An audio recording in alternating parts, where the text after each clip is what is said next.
can't believe something like this could happen to such an innocent person. I hope they catch the people that did this to her. I pray for the mother every night. It just seems so terrible. I can't see how that could happen.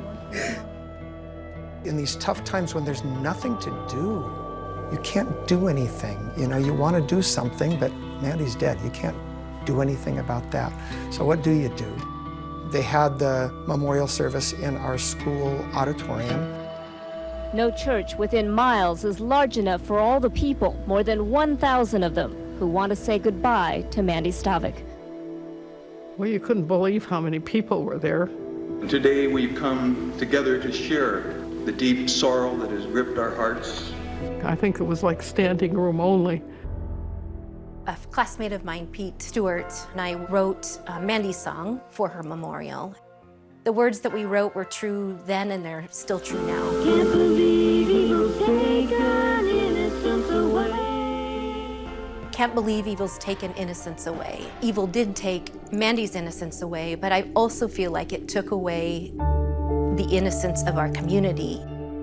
All the newspapers and TV stations were there, and then they had a little graveside service at the burial. That was very private.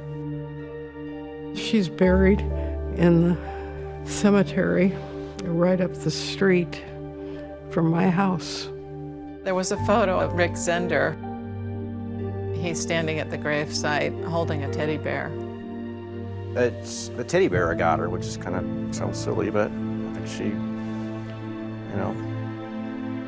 she loved that bear, and then when I had to go back to college and pack her stuff up. And then one of the things was this teddy bear still smelled like her.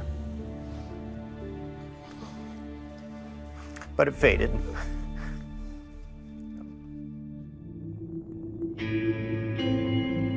Once there was a criminal investigation launched, then the police were very careful about what information they gave us. They only want to release the information that could generate more leads. The sense was, who could have done this? This isn't something that a community member would have been involved in. They found another victim of this country's worst-known serial killer. The Green River Killer was a national story. He made headlines across the country. Nobody knew who was behind all these disappearances. 9 more women are missing and presumed dead. It's a series of unsolved crimes. Serial killer, and he was in the Green River area.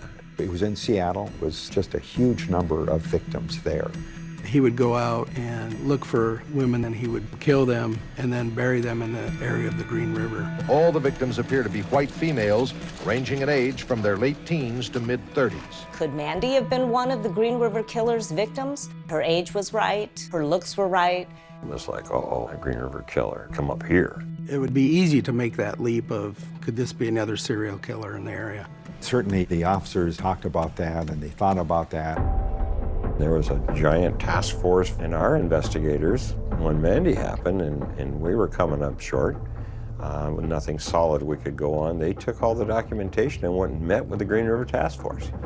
And they pretty much said to them, do we fit? And it didn't match the profiles of what they were working with.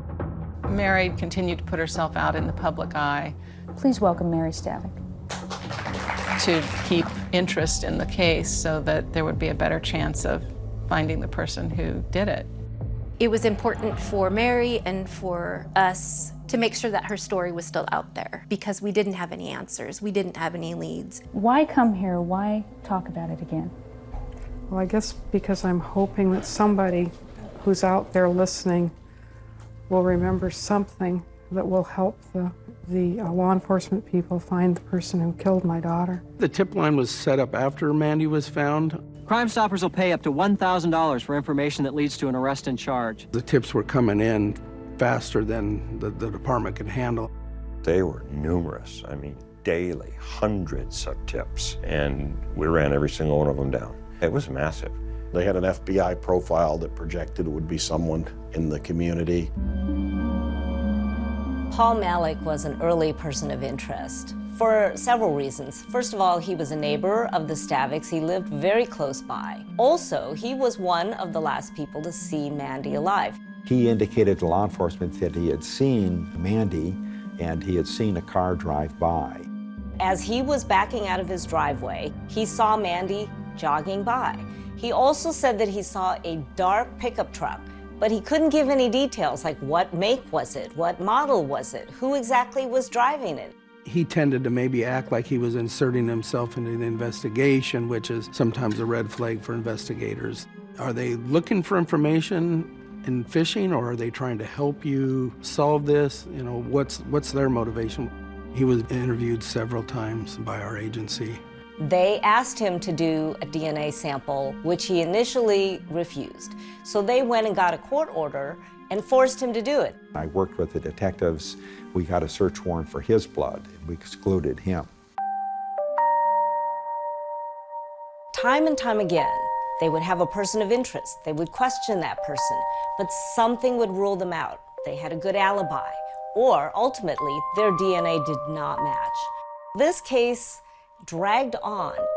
It becomes a cold case, but after, 10, 15, 20 years, it's like, well, it's never going to be solved. When a new detective would come in, they would bring different eyes to it. New people are going to look at different things. You have one person that can answer some questions because they're the ones that own that DNA. We thought this would be the key, that this would solve this case. Maybe it was a neighbor, maybe it was a friend, and from that, the sweep was born. We decided to go out and try to interview and collect DNA from as many of the males that we knew that lived in that area. We weren't going to give up until it was solved. That it would happen like this, I never would have guessed. I saw breaking news and I saw a picture of Mandy. Oh my gosh, is this really what I think it is? It was stunning. How could this have happened after so long? It was so out of the realm of anything we could ever have expected. Couldn't possibly imagine it'd be somebody we knew. From a hunch or gut feeling to solving a case that is 30 years old. I don't know what I had in my hand, but I dropped it. I never expected it to be him. I never suspected him. It was just like, you gotta be kidding me. Hi everyone, George Stephanopoulos here. Thanks for checking out the ABC News YouTube channel. If you'd like to get more videos, show highlights, and watch live event coverage, click on the right over here to subscribe to our channel, and don't forget to download the ABC News app for breaking news alerts. Thanks for watching.